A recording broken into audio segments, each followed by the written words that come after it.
Di sebuah perusahaan, ada seorang wanita bisu dan tuli yang bekerja di layanan orang-orang yang sama sepertinya. Kyungmi selalu jadi bahan olokan teman-temannya. Ketika mereka sedang makan bersama, semua orang terlihat membuat lelucon tentang dirinya. Namun hal ini dijadikan Kyungmin candaan saja dan berusaha berbaur dengan mereka-mereka yang mengejeknya. Seorang wanita meminta izin kepada abangnya untuk pergi kencan buta. Namun abangnya menolak adiknya untuk memakai rok pendek seperti itu, walau adiknya sudah berusaha membujuknya. Alhasil karena takut abangnya marah, wanita ini mengganti roknya menjadi celana dan wanita itu harus pulang sebelum jam 10 malam. Abang wanita itu yang bernama Jung Tak ternyata seorang polisi. Ketika sedang bertugas malam itu, ia menelpon adiknya namun tidak mendapat jawaban. Ketika abangnya pulang, ia tidak menemukan adiknya di rumah padahal saat itu sudah jam 10 malam. Di tempat berbeda, seorang ibu tua sangat gembira mendapatkan gajinya karena ia ingin liburan bersama anaknya ke Pulau Jeju. Ibu ini juga bisu dan tuli. Ketika ibu itu akan pulang, anaknya sudah menunggu yang ternyata adalah Kyungmin. Di mobil Kyungmin terdapat pendeteksi suara sehingga ia bisa mengetahui jika ada mobil atau motor di dekatnya. Saat itu Kyungmin melihat pendeteksi suaranya full dan meminta bantuan ibunya jangan mendekat, tapi ibunya tidak mengerti. Ternyata ada sebuah motor ngebut dan akan melewati ibu Kyungmin. Kedua ibu dan anak ini berencana untuk makan. Selagi anaknya memarkirkan mobil, ada seorang pria yang sudah mengintai mereka. Pria itu melihat ibu wanita itu sendirian dan memutuskan turun dari mobil dan menjadikan ibu tua itu mangsa selanjutnya. Tapi ketika pria itu sudah dekat dengan ibu tua itu untuk memukulnya, ia mendengar suara seorang wanita yang sedang menelpon. Ternyata itu adalah Sojung, adik dari Jong Tak yang sebelumnya mencari adiknya yang tak pulang-pulang. Pria ini marah sekali karena aksinya gagal karena wanita itu. Alhasil, Hajun mengubah mangsanya menjadi Sojung. Di tempat parkir, Kyungmin hanya sendiri. Ia mencoba mencari jalan untuk ke atas lagi dan tidak ada siapapun di sana. Jung Tak juga menelpon adiknya namun HP-nya malah mati dan memutuskan akan pergi menjemputnya. Hajun sendiri mencoba mencari mangsa yakni ibu dari Kyungmin yang masih sendirian. Tiba-tiba karena ketakutan, ibu Kyungmin kaget ketika Jung Tak tak sengaja menabraknya. Kyungmin akhirnya keluar dan mencari ibunya, tapi tiba-tiba ada seseorang yang melempar sepatu dari lorong gelap di dekatnya. Ia mencoba masuk ke dalam gang gelap itu dan menemukan seorang wanita terluka yang meminta tolong. Tapi tiba-tiba pria penculik itu datang dan menyekap wanita bisu itu. Wanita yang diculik itu kemudian menghajar penculiknya agar wanita itu bisa kabur meminta bantuan. Wanita itu melihat ibunya sedang sendirian menunggunya, tapi wanita itu harus memancing penculik itu agar tidak mendekat kepada ibunya. Pria itu mengejar ke arah parkiran. Wanita bisu itu berlari ke arah pintu darurat. Namun karena ia tuli, ia tidak mendengar suara besi kuncinya itu berbunyi dan itu membuat posisinya ketahuan oleh si penculik. Namun gadis itu berhasil masuk ke dalam pintu yang terkunci itu dan kemudian berlari masuk ke mobilnya. Ia menelpon ibunya untuk tidak pergi kemana-mana dan menunggunya. Ia menyadari ada seseorang di mobilnya. Ternyata penculik itu berhasil masuk ke dalam mobil wanita ini. Wanita ini memutuskan melajukan mobilnya dengan kecepatan penuh agar pria itu tidak seimbang dan ngerem mendadak dan membuat pria itu terjatuh. Wanita ini kemudian berlari keluar dari mobilnya ketika pria tersebut lengah. Wanita ini berlari ke arah ibunya untuk menekan tombol darurat karena ada pria penculik yang mengejarnya. Akhirnya sirine itu berbunyi dan polisi menanyakan mereka melalui CCTV. Tapi karena Kyungmin dan ibunya bisu, mereka kesulitan memberitahukan apa yang terjadi kepada polisi tersebut. Penculik itu lagi-lagi mengubah penyamarannya menjadi seorang pria berjas. Ia mencoba berpura-pura menanyakan adiknya yang menghilang kepada Kyungmin dan ibunya. Kyungmin menjelaskan apakah ia melihat pria bermasker dan bertopi, dan Hajun berpura-pura ia melihatnya berlari ke arah yang lain. Kemudian Kyungmin bilang mungkin adiknya sedang terluka di sebuah gang dan Kyungmin saat itu tidak sempat menolongnya. Ibu Kyungmin mengajak anaknya untuk melihat gadis yang terluka itu. Tiba-tiba polisi datang. Polisi pun bergerak ke arah gang tersebut dan tidak menemukan siapapun di sana seperti yang dijelaskan Kyungmin sebelumnya. Mereka pun pulang bersamaan dengan Hajun. Ketika di lift, ibu Kyungmin mencurigai Hajun yang terlihat tenang padahal adiknya menghilang. Ibu ini tidak sengaja menemukan HP milik gadis yang diculik yang ditemukan oleh anaknya di sebuah gang gelap. Tapi pria yang menyamar ini segera menyambar HP tersebut dari ibu ini. Kemudian Hajun mendekat kepada Kyungmin dan melihat laporan yang ditulis Kyungmin. Tapi sebenarnya ia sedang memeriksa alamat Kyungmin. Ibu Kyungmin memberikan peringatan kepada anaknya bahwa ia mencurigai Hajun. Hajun curiga kepada mereka yang berbicara bahasa isyarat. Kemudian ia mendekat kepada ibu Kyungmin. Ia sudah bersiap akan menghabisi ibu tua ini menggunakan senjata yang ada di tasnya. Tapi tiba-tiba ada pria marah-marah masuk ke kantor polisi. Ia adalah Jong Tak. Tak, kakak dari gadis yang diculik Ha-jun sebelumnya. Jong Tak menunjukkan foto adiknya kepada Ha-jun, namun ia berpura-pura tidak melihat. Ketika melihatkannya kepada ibu Kyung-min, ibunya langsung merasa pernah melihatnya. Jong Tak menunjukkan foto adiknya kepada Kyung-min. Kyung-min langsung mengingatnya. Ia berkata gadis inilah yang ia temukan di gang tadi. Ketika polisi keluar menenangkan pria yang mabuk, ibu Kyung-min memutuskan akan memberitahukan foto yang ada di HP Ha-jun, tapi Ha-jun menahannya. Ketika wanita ini keluar karena merasa ada sesuatu, ia heran melihat lampu rumahnya yang terus-terusan berkedip. Kyung-min yang mendapatkan kartu dari Jong Tak yang adiknya menghilang memutuskan mengirim pesan kepada pria itu. Dan Kyung-min tidak sadar Ha-jun sudah bersiap akan menghajarnya. Kyung-min memberi pesan kepada Jong Tak meminta tolong. Jong Tak yang masih mencoba mencari keberadaan adiknya mendapat pesan tersebut dan segera berlari mencari rumah Kyung-min. Kyung-min memberi pesan kepada ibunya untuk tidak pulang ke rumah dan kemudian Ha-jun mendengar suara di belakangnya. Wanita ini mendapat pesan aneh dari ibunya. Wanita ini yakin HP ibunya tertinggal di rumah dan penculik itu mengambilnya dan memancing Kyung-min untuk keluar dari kamarnya. Jalan keluar satu-satunya adalah lewat jendela kamarnya. Di tempat berbeda, pria ini berlari untuk menyelamatkan Kyung-min. Kyung-min yang mencoba memastikan penculik itu tiba-tiba kaget karena pria itu menggunakan kapaknya mencoba mendobrak pintu kamar Kyung-min. Pria itu akhirnya berhasil membuat lubang dan masuk ke kamar Kyung-min. Kyung-min segera berlari ke arah jendela untuk melompat, tapi pria penculik ini berhasil mendapatkan rambut Kyung-min untuk menahannya. Namun Kyung-min berusaha melepaskan tangan penculik itu dan akhirnya ia berhasil terjatuh ke bawah. Ketika keduanya berkejar-kejaran, Jong Tak ada di sana melihatnya. Jong Tak segera berlari mengejar mengikuti mereka. Sayang sekali Kyung-min menemukan jalan buntu dan penculik itu sudah berhasil menahannya. Jong Tak juga sudah sampai di sana dan akan menghabisi pria penculik ini. Pria penculik ini mengancam akan menusuk dirinya sendiri jika pria penyelamat ini akan mendekat kepadanya. Penculik ini memberi pilihan jika ia ingin menemukan adiknya, maka ia harus meninggalkan gadis bisu ini. Adik pria ini juga disekap di sebuah mobil dan tidak ada pilihan lain. Akhirnya Jong Tak meninggalkan gadis bisu itu untuk menyelamatkan adiknya. Jong Tak tidak tahu ia sudah ditipu. Ketika ibu Kyung-min pulang,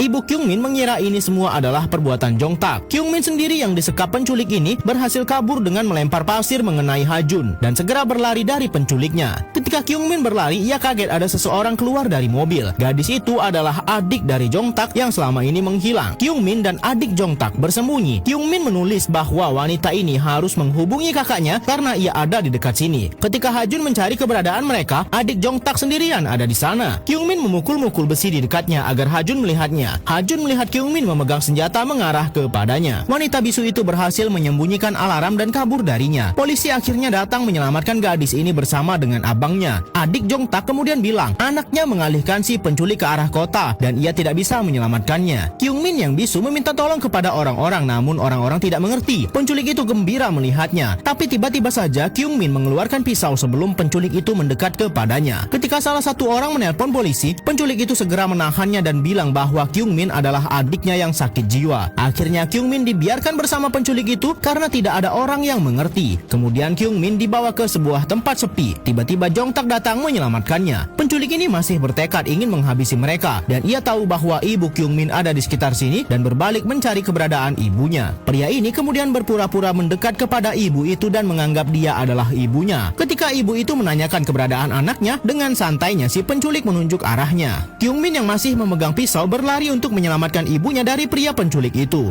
Penculik ini pun juga tidak menyangka ternyata wanita ini menusuk dirinya sendiri. Kemudian membuat tangan si penculik memegang pisau tersebut. Dan ketika polisi datang, penculik itu mengamuk. Kyung-min juga memprovokasinya sehingga membuat polisi melepaskan tembakan kepada si penculik. Akhirnya ibu dan anak ini pun selamat dari teror si penculik itu.